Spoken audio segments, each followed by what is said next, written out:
முதல் வாசகம். ஏரோதின் கையிலிருந்து ஆண்டவர் என்னை விடுவித்து காத்தார் என்று நான் உண்மையாகவே அறிந்து கொண்டேன். திருத்தூதர் பணிகள் நூலிலிருந்து வாசகம். அதிகாரம் 12, இறைவசனங்கள் 1 முதல் 11 முடிய. அந்நாள்களில் ஏரோது அரசன் திருச்சபையை சார்ந்த மக்கள் சிலரை பிடித்து கொடுமைப்படுத்தினான். யோவானின் சகோதரரான யாக்கோபை வாளால் கொன்றான்.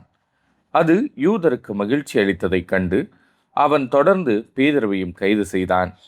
அது புளிப்பற்ற அப்பவிழா நாள்களில் நடந்தது. அவரை பிடித்து சிறையில் அடைத்து காவல் செய்யுமாறு 4 படைவீரர் கொண்ட 4 குழுவிடம் அவன் ஒப்புவித்தான். பாஸ்கா விழாவுக்கு பின் மக்கள் முன்பாக அவரது வழக்கை விசாரிக்கலாம் என விரும்பினான். பேதுரு இவ்வாறு சிறை காவலில் வைக்கப்பட்டிருந்த போது திருச்சபை அவருக்காக கடவுளிடம் உருக்கமாக வேண்டியது. ஏரோது அவரது வழக்கை கேட்பதற்கு முந்தின இரவில் பேதுரு படைவீரர் இருவருக்கு இடையே 2 சங்கிலிகளால் கட்டப்பட்டு தூங்கிக் கொண்டிருந்தார். காவலர்கள் வாயிலுக்கு முன் சிறையை காவல் செய்து கொண்டிருந்தார்கள். அப்போது ஆண்டவரின் தூதர் அங்கு வந்து நின்றார். அறை ஒளிமயமாகியது. அவர் பேதுருவை தட்டி எழுப்பி, உடனே எழுந்திடும் என்று கூற சங்கிலிகள் அவர் கையிலிருந்து கீழே விழுந்தன. வானதூதர் அவரிடம், இடைக்கச்சையை கட்டி மிதியடிகளை போட்டுக்கொள்ளும் என்றார். அவரும் அவ்வாறே செய்தார். தூதர் அவரிடம், உமது மேலுடையை அணிந்து கொண்டு என்னை பின்தொடரும் என்றார். பேதுரு வானதூதரை பின்தொடர்ந்து சென்றார். தூதர் மூலமாக நடந்தவையெல்லாம் உண்மை என்று அவர் உணரவில்லை. ஏதோ காட்சி காண்பதாக அவர் நினைத்து கொண்டார். அவர்கள் 1ஆம் காவல் நிலையையும் 2ஆம் காவல் நிலையையும் கடந்து நகருக்கு செல்லும் இரும்பு வாயில் அருகே வந்தபோது அது அவர்களுக்கு தானாகவே திறந்தது. அவர்கள் வெளியே வந்து ஒரு சந்து வழியாக சென்றார்கள். உடனே வானதூதர் அவரை விட்டு அகன்றார். பேதுரு தன்னுணர்வு பெற்றபோது ஆண்டவர் தம் வானதூதரை அனுப்பி, ஏரோதின் கையிலிருந்து என்னை விடுவித்து யூத மக்கள் எதிர்பார்த்த எதுவும் நிகழாதவாறு என்னை காத்தார் என்று நான் உண்மையாகவே அறிந்து கொண்டேன் என்றார். இது ஆண்டவரின் அருள்வாக்கு. இறைவா, உமக்கு நன்றி. பதிலுரை பாடல். எல்லா வகையான அச்சத்தினின்றும் ஆண்டவர் என்னை விடுவித்தார். ஆண்டவரை நான் எக்காலமும் போற்றுவேன். அவரது புகழ் எப்பொழுதும் என் நாவில் ஒலிக்கும். நான் ஆண்டவரை பற்றி பெருமையாக பேசுவேன். எளியோர் இதை கேட்டு அக்களிப்பர். எல்லா வகையான அச்சத்தினின்றும் ஆண்டவர் என்னை விடுவித்தார். என்னுடன் ஆண்டவரை பெருமைப்படுத்துங்கள். அவரது பெயரை ஒருமிக்க மேன்மைப்படுத்துவோம். துணை வேண்டி நான் ஆண்டவரை மன்றாடினேன். அவர் எனக்கு மறுமொழி பகர்ந்தார். எல்லா வகையான அச்சத்தினின்றும் அவர் என்னை விடுவித்தார். எல்லா வகையான அச்சத்தினின்றும் ஆண்டவர் என்னை விடுவித்தார். அவரை நோக்கி பார்த்தோர் மகிழ்ச்சியால் மிளிர்ந்தனர். அவர்கள் முகம் அவமானத்திற்கு உள்ளாகவில்லை. இந்த ஏழை கூவி அழைத்தான். ஆண்டவர் அவனுக்கு செவி சாய்த்தார். அவர் எல்லா நெருக்கடியினின்றும் அவனை விடுவித்து காத்தார்.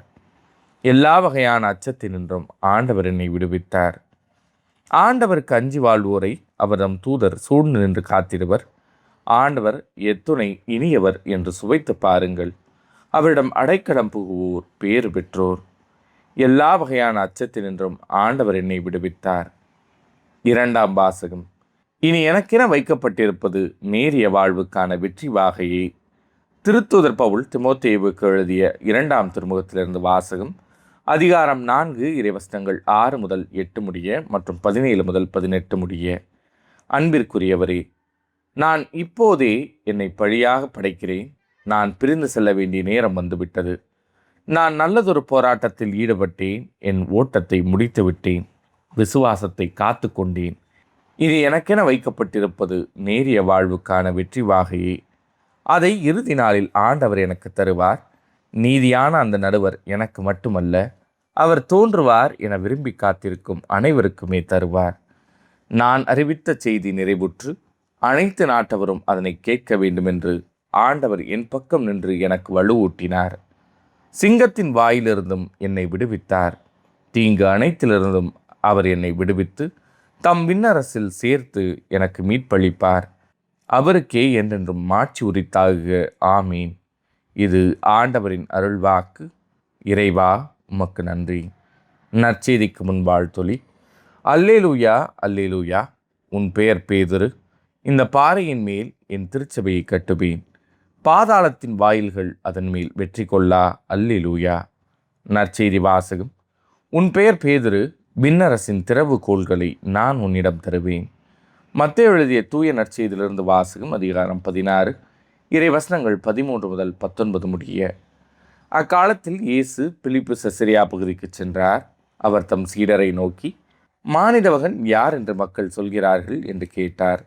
அதற்கு அவர்கள், சிலர் திருமுழுக்கு யோவான் எனவும், வேறு சிலர் எலியா எனவும், மற்றும் சிலர் எரேமியா அல்லது பிற இறைவாக்கினர்கள் ஒருவர் என்றும் சொல்கின்றனர் என்றார்கள். ஆனால் நீங்கள் நான் யார் என சொல்கிறீர்கள் என்று அவர் கேட்டார். சீமோன் பேதுரு மறுமொழியாக, நீர் மெசியா, வாழும் கடவுளின் மகன் என்று உரைத்தார். அதற்கு இயேசு, யோனாவின் மகனான சீமோனே, நீ பேறு பெற்றவன். ஏனெனில் எந்த மனிதரும் இதை உனக்கு வெளிப்படுத்தவில்லை, மாறாக விண்ணகத்தில் உள்ள என் தந்தையை வெளிப்படுத்தியுள்ளார். எனவே நான் உனக்கு கூறுகிறேன், உன் பெயர் பேதுரு. இந்த பாறையின் மேல் என் திருச்சபையை கட்டுவேன். பாதாளத்தின் வாயில்கள் அதன் மேல் வெற்றி கொள்ளா. விண்ணரசின் திறவுகோல்களை நான் உன்னிடம் தருவேன். மண்ணுலகில் நீ தடை செய்வது விண்ணுலகிலும் தடை செய்யப்படும். மண்ணுலகில் நீ அனுமதிப்பது விண்ணுலகிலும் அனுமதிக்கப்படும் என்றார். இது ஆண்டவரின் அருள்வாக்கு. கிறிஸ்துவே உமக்கு புகழ்.